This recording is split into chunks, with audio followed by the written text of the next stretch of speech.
Why don't we get into the main headliner for today? Yeah, which fight do you want to talk about?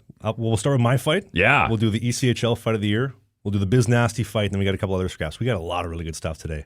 But first goalie fight in my career. Well, listen, the holidays includes Boxing Day, so you might as well warm up with a little hockey boxing. You know, the deals aren't as good as they used to be, and the World Juniors aren't the same as what they used to be either, so might as well take it on the ice for Boxing Day, right? Yeah, we'll get into that a little bit later, too. But yeah, okay, so listen, for those that don't know, and I love this about Trav, if you watch his Trav 4 channel, which is basically the behind-the-scenes look at you in your journey throughout hockey, is when you're warming up, if you have access to the other team's goaltender, more often than not, you'll ask him, like, hey, something goes down, you want to meet at center ice? And then you kind of dictate how the game's going to go based on their answer.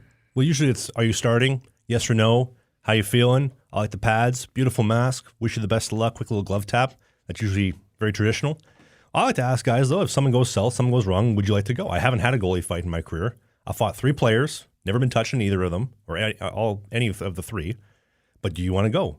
And most of the time, guys will say, I'm okay, I'm not really interested. I've never had anybody say yes.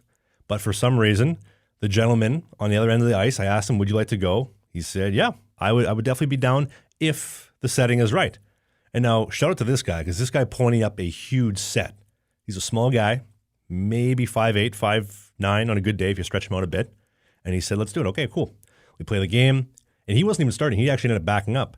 They changed goalies. We go up 4-1. They changed goalies.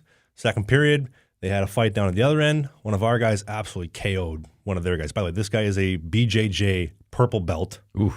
He's deadly. Does Muay Thai. He's a big dude, too. He's benching like 375 or 6 reps. He's a big boy. You don't Wrong guy to tangle with. I remember, well, he's not a great skater. And shout out to Scotty, because we carpool a lot to the games. Not a great skater. And I think, who was he, Doug Glatt? Honestly, he is basically Doug the Thug for a team. And I saw him kind of tangled up with the one guy, and I'm thinking to myself, oh, dude, you don't do that. Don't do it. And then before he even knew it, Scotty got the gloves off. Boom, give him 3. He was out cold, and then he did a quick dust off his hands, unbuckle the chin strap. See you later. I'm going to go to the penalty box. And so this is all happening. There's another pair of guys dangling at center ice, and they're honestly, they're kind of like a BJJ, like rolling. It was kind of like. So I saw the other goal at the other end. I thought, you know what? It's 7-1. I'm ready for a coffee. Let's go for a break. Let's go. And so I start skating, wave my stick up. Hey, you interested? You said. It's kind of like on the Titanic. Is there anyone alive out there? So as I started skating down, I wave him, and he kind of gives me the, I don't know. So I thought, well, okay, well, I'm going to see if I can go a little bit more forward and kind of like pressure him into it. Because once their team sees me at center, you can't just go back to your net. Right. And so I started shaking the hands. He dropped the stick. I said, okay, it's on like Donkey Kong. And so drop the gloves, take the helmet off. Very respectable, too. This isn't like we hate each other, we want to hurt each other. Mm-hmm. Drop the gloves off. You ready to go? Yep, I'm ready. And then right into the action. I grabbed his jersey. I started going, and obviously if you're on the video version of the show, you can see the video version. But yeah, as soon as you got a hold of him, like your hand was cocked and ready to go. And I think you missed on the first 2 or 3. You came over with a couple of haymakers, and then you started kind of going with the jabs. I think you landed a few there. And it's the thing I hate most about hockey fights is he who lands on top wins fight. And so if anyone saw the end of that fight, they would see him landing on top of you going, oh, the little guy won the fight. I don't think he threw a punch. No, he didn't throw a punch. Like not once. Like he was on full defense just going, I hope I land on top. I just hope I make it out of here alive. Yeah, but hey, give him full kudos. I don't take anything away from him. He stood in there. He landed on top. If there was a stat sheet for that, he landed on top. So I would say he won that fight. Well, I wouldn't say he won that fight. I think your percentage was a lot higher than his. He went 0 for 0. You went about 2 for 8. You got to give him a couple points, though, because he stood in there. He had a rock-hard forehead. I think I hit him in the teeth once as well, and I got the chest protector a couple times. But he soaked them. He stood in there. And then I fell over. He fell on top of me. We gave each other a quick little pat. Way to go, fella. Good scrap. Off to the box. See you later. He ended up going back to the bench to back up. I said, I'm leaving. I'm going for a coffee. But, yeah.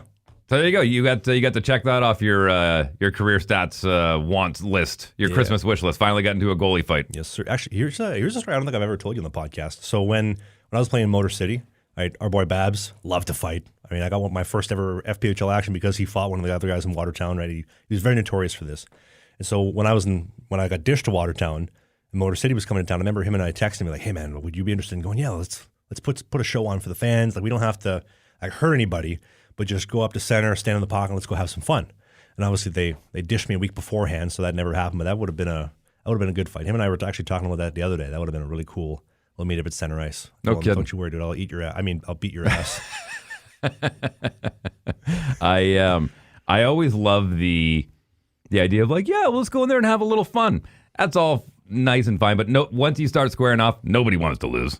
Of course not. Nobody wants to lose. You're not throwing pillows. Well, it's very primal. It's like this is like the most primal thing we could do is having an altercation, and like you said, nobody wants to lose, but we'll obviously never know what happened because I got traded for a Subway 6-inch sub combo in future consideration. So, with dressing on the side. That reminds me of my old buddy Scott Jensen. We played hockey together through minor hockey, and every time there was a tryout, he and I were both the same size. We were 6'2", 200 pounds, and so they put us on opposite sides of the ice just to balance things out. And we made it a mission. If I caught him with his head down, he caught me with our head down. There was even in tryouts or inter squad games or practice or whatever it was, there was no holding back. But we loved each other. I still love that guy. I talk to him on a regular basis, but when it comes to 1v1 competition, we're looking to take each other's heads off. You have any footage of that? No, God, no. Are you kidding me? Not even like the old VHS camcorder? No, maybe in black and white. We can color grade it. Oh, God. No, honestly, I think all that stuff's lost. I may be able to find... No, keep in mind, the great purge of 2018 and 2019 was not good for any of my... I used to keep... I had tapes of radio shows that I did back in the late 80s. Gone. All of them. Everything. And any of that footage is just gone. What do you think your record is for junior hockey fights? I had to guess.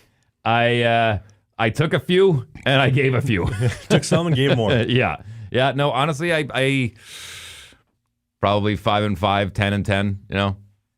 Any KOs? No. You never got knocked out? Never knocked out anybody?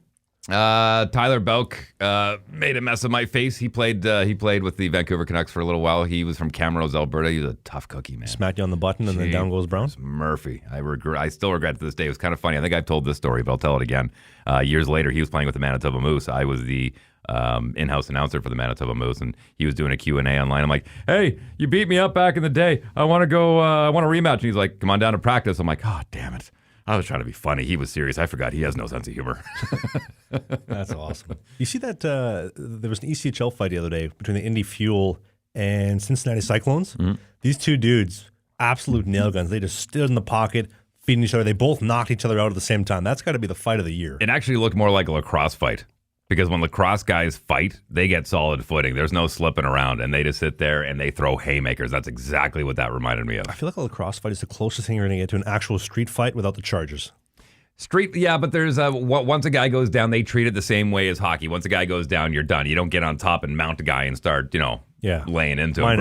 The old ground and pound. Well, that's a little unsportsmanlike. Ground and pound till there is no sound. Oh man. Yeah, no, there's none of that in lacrosse. There still is there's an etiquette. There's there's the rules, the unwritten rules between enforcers or just fighters, and that once a guy goes down or once you get tangled up, it's done. And I appreciate that. But yeah, they hit solid because you're getting solid footing. There was a whole lot of ground and pound, no written rules with that Biz Nasty fight, though. We finally got the CCTV of the Biz Nasty fight. Hey, every Sunday a new podcast goes up, but if you don't have time to watch the whole thing, there's clips everywhere and just segmented stuff on your favorite players. Go subscribe to Slang and the Biscuit. You can click these boxes because who doesn't like clicking boxes?